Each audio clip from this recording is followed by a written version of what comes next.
어느 병원에서 턱끝 전진수를 받았습니다.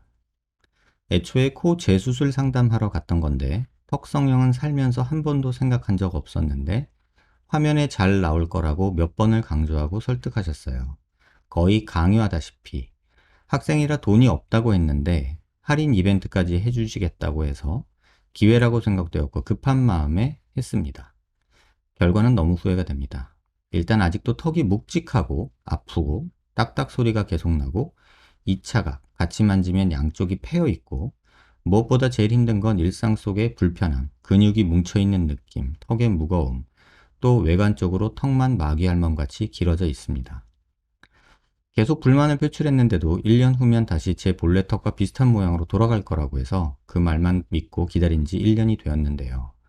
의사 선생님이 턱끝 전진술을 하면 화면에 더 잘 나와서 일도 많이 생길 거고 잘 풀릴 거라는 그 말과는 달리 그때 이후로 더더욱 일이 없어 성형하려고 대출했던 돈 아직도 못 갚고 있습니다. 너무 힘든 하루하루를 보내고 있는데요. 블로그 보고 재건 수술에 희망이 생겨 여쭤봅니다. 제가 턱끝 전진술 재건 수술을 하면 다시 원래대로 제 턱으로 그대로 돌아갈 수 있을까요? 제가 이 글을 캡처해서 보여드리는 이유는 뭐 여기 병원 이름이 있는데요. 여러분 제가 항상 방송에서 몇 번 언급했던 그 병원이에요. 제가 예전에도 한번 말씀드렸잖아요. 할인 이벤트. 이 꼬시는 말이죠. 할인. 비용을 좀 저렴하게 해주겠다. 그 다음에 기회라고 생각되고 급한 마음에 대출까지 하게 되고 이런 상황들을 만들죠. 근데 이 병원 블로그에 항상 나오는 말이 턱끝 전진술을 하면 턱이 편안하고 이쁘고 그리고 2차 각이 있는 게 무슨 상관이냐. 만지면 패여 있더라도 겉으로 보기에 예쁨은 그만이지. 이런 내용들로 써놓으셨죠. 근육이 뭉쳐있는 느낌, 턱의 무거움. 이거는 여러분들이 아셔야 될 거는 뭐냐면 절골을 하거나 보형물을 넣거나 어떤 수술이 되었을 때 턱이 편안할 거라는 생각은 저는 안 해요. 근데 그 불편함이 심한 거는 전진술이나 티절골이 또 플레이트가 많이 박혀 있을수록 훨씬 심한 것 같아요. 그러니까 제 경험으로 얘기를 하면 저한테 오시는 분들은 대부분 이제 턱끝 수술을 하고 오시는 분들이잖아요. T절골이니 시옷절골이니 이런 턱끝 수술을 하고 오시는 분들인데 그분들의 공통적인 얘기들은 뭐냐면 입이 잘 안 다물어진다. 그 다음에 불편하다. 만지면 아프다. 턱이 무겁다. 또 양쪽이 패여 있다. 계단 현상이 있다. 이런 얘기들을 하세요. 근데 그 병원의 블로그에 보면은 자기가 수술하면 그런 게 없다. 100% 없다. 이런 식으로 이제 확신을 하시거든요. 근데 이제 그런 글들이 이제 확신을 주는 말들이 환자분들한테는 안심이 되죠. 그쵸? 광대 수술하면은 볼처짐 절대 없어. 이런 말들 있죠. 내가 수술하는 방법은 볼처짐이 없는 광대 수술이야. 이런 말들을 들으면 광대 수술 인터넷 보면은 막 걱정되잖아요. 볼처짐 걱정되고 계속 그렇잖아요. 분류압 걱정되죠. 이게 그런 얘기를 듣고 싶잖아요, 우리. 내가 걱정되는 얘기가 없다고 얘기하니까. 근데 그런 상황에서 환자분들이 그런 글을 보거나 또 그런 한 의사의 자신만만함을 보면 얼마나 좋겠어요. 그죠? 근데 이 병원이 꼭 그렇게 확정적인 얘기를 하세요. 근데 제가 몰라서 그럴 수도 있고 그분만의 신묘한 방법이 있는지는 모르겠지만 근데 그 병원에서 수술하고도 이런 얘기들을 하시거든요. 근데 2차 각에 대해서 얘기를 드리면 사실 2차 각은 보여지는 2차 각도 있어요. 겉으로 보여지는 2차 각도 있고 그냥 겉으로는 안 보이는데 CT 찍어보면 보이고 또 이렇게 만져보면 만져지는 경우가 있어요. 근데 그 선생님은 겉으로 보기에 예쁘면 됐지 만져지면 좀 어때? 이건 2차 각이 뭔 상관이야? 이런 얘기를 또 하시더라고요. 그래서 이게 정말 생각이 다르구나. 근데 그분이 틀리고 제가 맞다 이런 얘기는 할 수는 없어요. 근데 그러면 환자한테 어떻게 전달하는 게 맞을까? 보이는 건 이뻐 보이고요. 만지면은 여기 뼈가 계단처럼 만져질 거예요. 라고 그러면 설명을 하고 그렇게 하는 거랑, 그렇지 않고 그런 거 없다, 그런 거 없다, 괜찮다 라고 하는 거랑은 또 천지 차이인 것 같더라고요. 그리고 뭐 자기 뼈로 전진하면은 뭐 근육 뭉쳐있는 느낌, 뭐 무거운 거, 뭐 이런 거 없다라고 말씀하시잖아요. 이거 정말 잘못된 얘기예요. 티절골하고 플레이트 스크류 많이 박혀 있고 뭐 이런 분들 중에 저한테 오시는 분 중에 8, 90%는 대부분 다 이 얘기를 하시거든요. 근데 본인만 모르고 있는 건지 아니면 애써 외면하시는 건지 정말 모르겠어요. 그래서 뼈 모양이 중요하냐 아니면 겉으로 보여지는 모습이 중요하냐 뭐 이런 얘기 갖고 뭐 개인 호불호가 있으니까 그건 뭐라 할 건 아니지만, 개인적으로는 개념 차이인 것 같아요. 그러니까 뭐 벽 안에 뭐 쓰레기가 잔뜩 들어가 있는데 벽지만 예쁘게 발라놔서 안 보이면 그만이지 라고 하면서 공사하시는 분들도 있잖아요. 그 아파트 옛날에 뉴스에 나왔잖아요. 아파트 벽을 뜯어봤는데 거기에 건축 폐기물들이 잔뜩 박혀 있었다. 뭐 이런 경우 있잖아요. 뭐 이런 느낌처럼 그런 거를 괜찮다고 말할 수도 뭐 있겠죠. 어차피 거기 빈 공간이고 뭐 있으면 어때? 보이지도 않는 거? 이렇게 얘기할 수도 있겠죠. 근데 기분 나쁘지 않나요? 특히나 내 몸이라면. 그래서 저랑 그런 생각 차이들이 있는 선생님들이 꽤나 많아졌어요. 왜냐하면 유튜브라는 공간이 이제 자기 주장을 하는 공간이다 보니까, 또는 뭐 블로그도 마찬가지. 그러다 보니까 각자 그런 의사들의 의견이 있으니까 환자들 입장에서는 이제 혼돈이죠. 완전 케이오스예요, 제가 볼 때는. 전에는 몇몇 매체에서 이렇게 글밖에 없었지만 지금 뭐 의사 선생님들 중에 유튜브 안 하는 선생님이 찾기가 더 힘들 정도로 유튜브 하는 선생님들이 굉장히 많아졌고, 그런 상황에서 걱정되는 거 안 생긴다. 내 방법은 이래서 이런 게 없다. 뭐 이런 얘기들을 막 한다면 환자들 입장에서 안심이 되겠죠. 근데 그러고 나서 이런 환자들이 계속 양산이 되는 게 줄지는 않고 늘고 있다는 게 이제 제가 보는 느낌에서는 아주 속상한 얘기예요. 수술하려고 대출하지 말자, 빚져서 수술하지 말자라고 제가 말씀드렸잖아요. 근데 이런 상황이 만들어지면 정말로 힘들어지는 거죠. 재건 수술에서 어느 정도 좋아질 수 있고 문제 해결은 할 수 있어요. 하지만 근본적인 문제가 있죠. 한계가 있죠. 뭐 제 방법이 다 좋다는 건 아니에요. 뼈가 부족해서 생긴 문제는 뭔가가 들어가 줘야 되는데, 지금 뼈가 부족한 상황에서 뭔가 부족한 부분을 메꿔줄 방법이 사실은 내 뼈로는 거의 불가능해요. 그러다 보니 뭔가 보형물이 들어가거나 어떤 재료가 들어가게 되는데, 그러면 또 이런 수술, 자기 뼈로 이렇게 억지로 만드는 분들은 그 재료에 대한 얘기를 또 이제 시비를 걸겠죠. 그리고 뭐 제가 수술한 환자에서도 그 결과가 본인이 생각했던 것처럼 아주 만족스럽지 않으면 또 이제 그 재료를 시비 걸고 넘어지겠죠. 이제 그런 식으로 계속해서 이게 반복되는 느낌이 있더라고요. 그래서 여러분이 그런 정보를 중립적으로 받아들일 수가 있느냐. 그게 정말 힘든 얘기죠. 뭐, 이 병원은 뭐, 아시겠지만 제가 그 몇 번 개소리라고 해서 말씀드렸던 그 병원이에요. 근데 그 블로그를 보고 이 글을 보면 제가 볼 때는 정말 이거를 본인 병원에 오는 환자들이 얘기를 안 하나? 라는 생각이 저는 들어서 조금 놀라움이 있어요. 애써 무시하는 건지 아니면 그럼에도 불구하고 블로그에 아닌 척하고 글을 쓰는 건지, 환자들이 그렇게 컴플레인하면 본인은 스트레스를 안 받는 건지, 이런 생각이 들어요. 근데 오늘 제목이 흔한 부작용의 뒷이야기라고 했잖아요. 그리고 누굴 탓해야 되냐 이런 얘기를 제가 말씀을 드렸죠.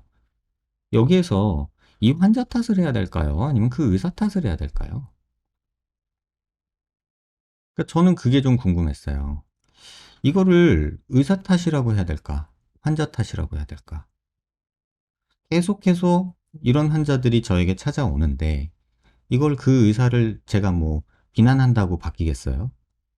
아니면 환자분한테 내가 영상에서 그렇게 말했는데, 내가 방송에서 욕먹으면서까지 그렇게 말했는데 왜 그 말 안 듣고 그런 선택을 했느냐 라고 제가 또 뭐 짜증내야 될까요? 이게 정말 지금 혼돈이에요. 저는 이런 환자들이 발생하는 걸 막고 싶은 거거든요. 근데 제 능력 밖의 일인가? 이런 생각이 들어요. 강요하다시피 할인해줘서 수술을 시키는 의사도 잘못된 것 같고요. 자기가 수술하면 2차각 이런 거 뭔 상관이냐, 턱이 뭐 입 다무는 게 편해진다, 무거운 거 없다, 가벼워진다, 이렇게 주장하는 것도 좀 웃기고요. 그러니까 이게 계속 반복되는 이유가 본인이 간절하게 원하기 때문이기도 하고, 또는 어떤 외모적인 개선을 통해서 내 인생을 바꿔보겠다는 욕심이 굉장히 많아지는 거기 때문이기도 하죠. 근데 인간의 본성이죠. 어쩔 수 없죠. 다만 이런 환자들이 있는데 나는 이런 거 없다라고 블로그나 유튜브나 이런 데서 얘기를 한다면 그거는 의사로서의 좀 양심의 문제가 있는 거 아닌가.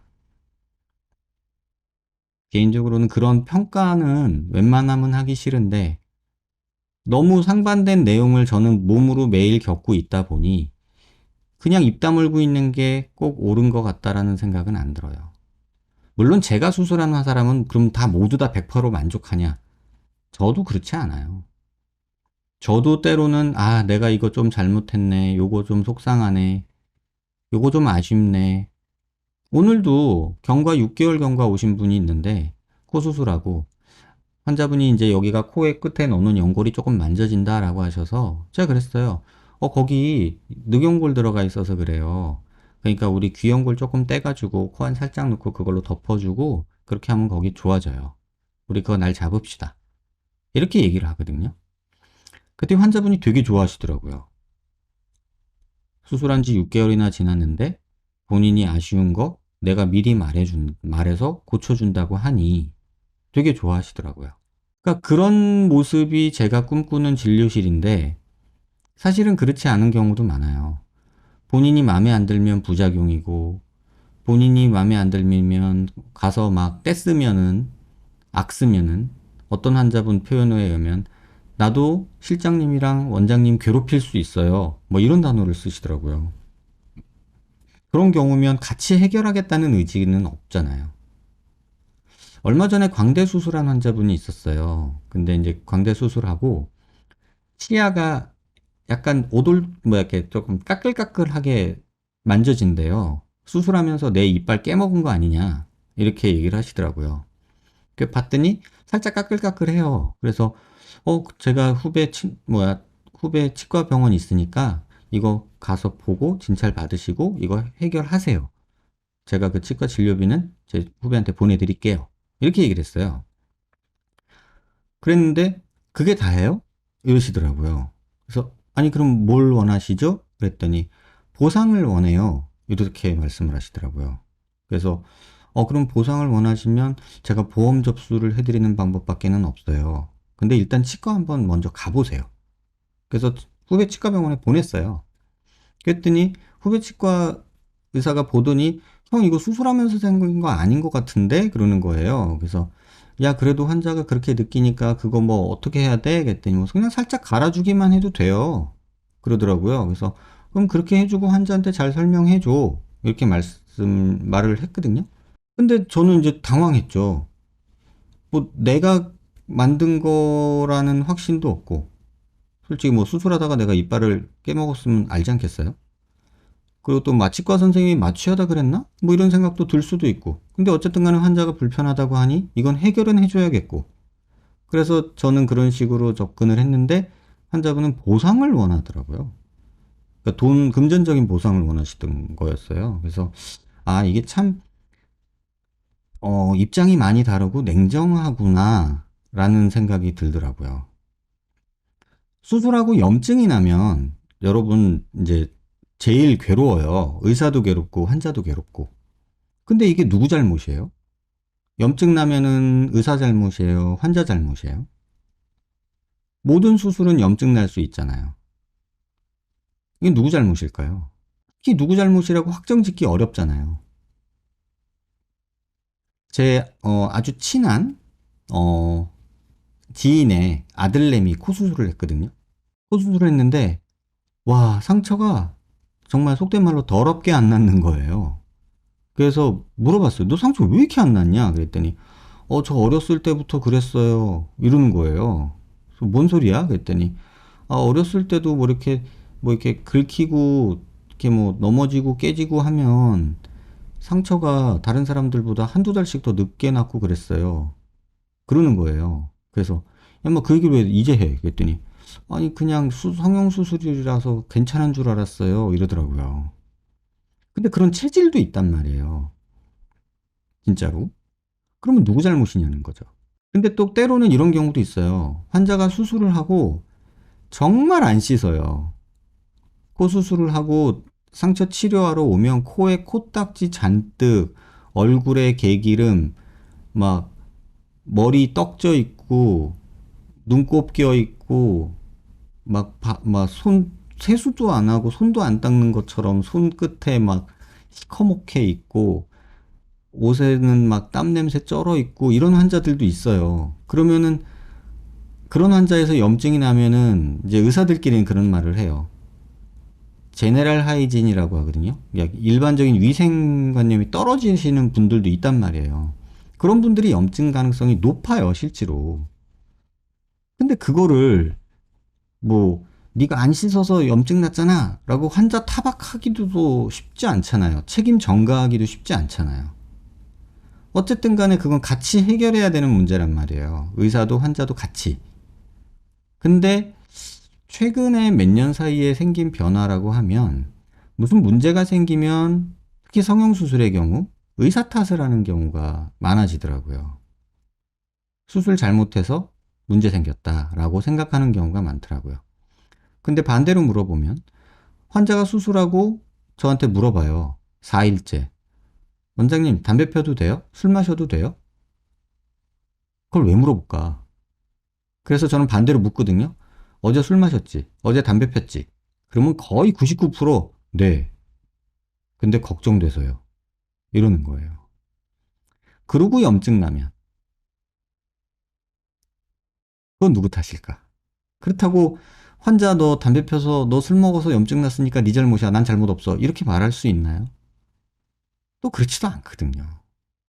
그러니까 이게 서로 같이 해결해야 되는 문제인데 탓을 하기 시작하면 정말 미궁에 빠지더란 얘기예요. 그래서 문제가 생기면 상의하고 같이 문제를 해결하는 게 참 행복한 해피엔딩으로 끝나는데, 근데 모든 상황이 해피엔딩인 경우가 어딨어요.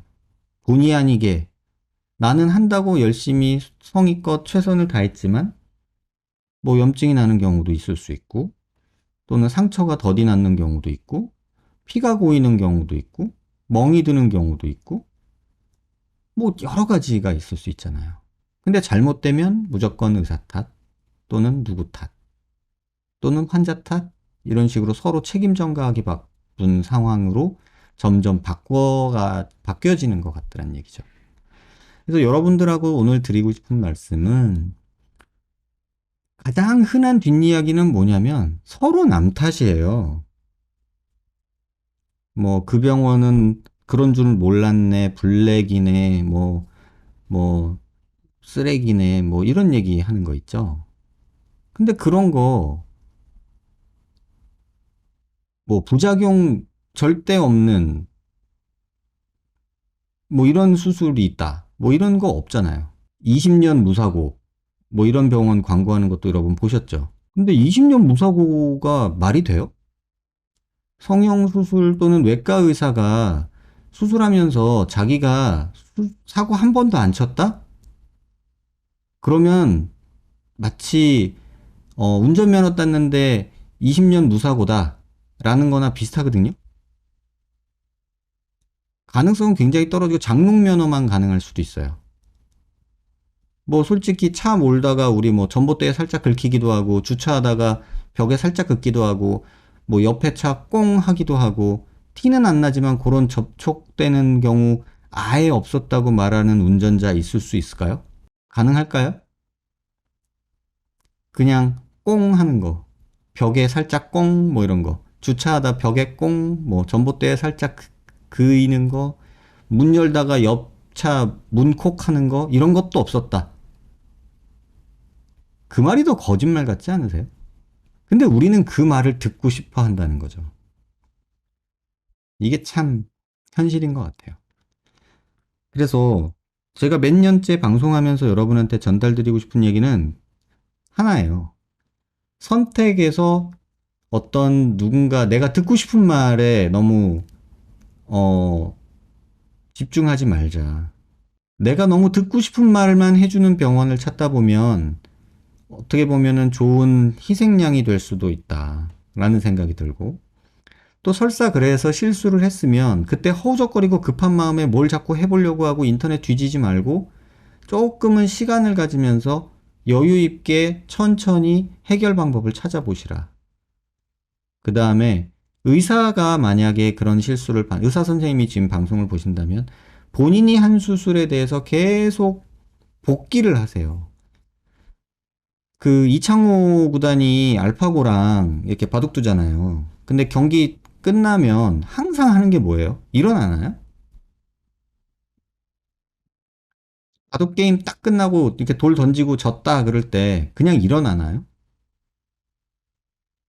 안 일어나요. 바둑판 보면서 아까 내가 여기서 뭘 잘못한 거지 하면서 계속 그걸 복기해요. 내가 여기서 뭔 실수를 했나 그거를 찾아요. 그 자리에서. 이게 잘하는 사람과 느는 사람과 늘지 않는 사람의 차이더라고요. 근데 의사는 환자를 통해서 배우잖아요. 그러니까 환자의 어떤 불만족 또는 환자의 모습 이걸로 본인 스스로가 계속해서 복기를 해야 돼요. 이걸 안 하고 그냥 나는 완벽해, 나는 최고야 이것만 계속 부르짖는 사람이 있다면 그 사람을 조심하세요, 오히려. 그리고 절대적으로 제가 항상 말씀드리지만 이렇게 말하는 의사 선생님이 있다면 조심하셔야 돼요. 부작용 절대 없고 처짐 절대 없고 무사고고 내가 대한민국에서 제일 잘하고 제일 안전하게 하고 뭐 이런 얘기들 절대적인 가치를 말하는 사람 그 사람 조심해야 돼요. 이건 진짜 조심해야 돼요. 경험이 없거나 자신감만 있고 본인에 대해서 리마인드를 안 하거나 복기를 안 하거나 이런 거나 똑같아요. 그러니까 이긴 게임만 기억하고 진 게임은 기억에서 지워버리는 아주 편리한 뇌를 가진 사람일 수도 있어요. 나만 할 수 있다. 그래? 그럼 너만 할 수 있어? 그럼 뭐 어떻게 하는 건데? 알려줘. 그러면 안 알려줌. 이래버리는 사람들 많잖아요. 그런 사람들 조심하세요. 개인적인 노하우. 뭐 CT는 못 보여준다. 또는 CT를 보여주는데 모자이크를 한다. 사진을 보여주면 될 거를 왜 그림을 그려? CT를 보여주면 될 거를 왜 그림을 그려? 이런 거 웃긴 거 있잖아요. 근데 CT 안 찍는 병원들의 공통점. 방사능이 많아서 그거 건강에 하나도 안 좋아. 뭐 이런 거. 그럼 수술 전에 CT는 왜 찍는데? 상담할 때 CT 안 찍는 거. 그러면 CT 안 찍고서 저게 뼈인지 뭐 얼굴 비율이니 페이셜 인덱스니 컨케이비티니 뭐 앵글의 각도니 이런 거 다 어떻게 잴 건데 딱 눈으로 보면 아나? 그런 기본적인 것들도 현란한 이 말로 글로 이렇게 여러분들을 현혹하는 그런 병원들이 있을 수 있다는 거죠. 의학은 과학이에요. 과학은 데이터고요. 통계예요. 근데 감으로 하는 거는요. 그거는 의학이 아니에요. 과학이 아니고. 아무튼 여러분들한테 오늘 드리고 싶었던 그냥 한마디로 메시지를 정리하면 부작용의 가장 흔한 뒷이야기는 남 탓이에요. 이 남 탓에서 벗어나는 순간 본인이 객관적으로 나 자신을 볼 수 있게 되고 선택을 현명하게 할 수 있게 되고 또 설사 실수를 했더라도 더 나은 선택, 더 악화되는 선택을 막을 수 있는 거예요.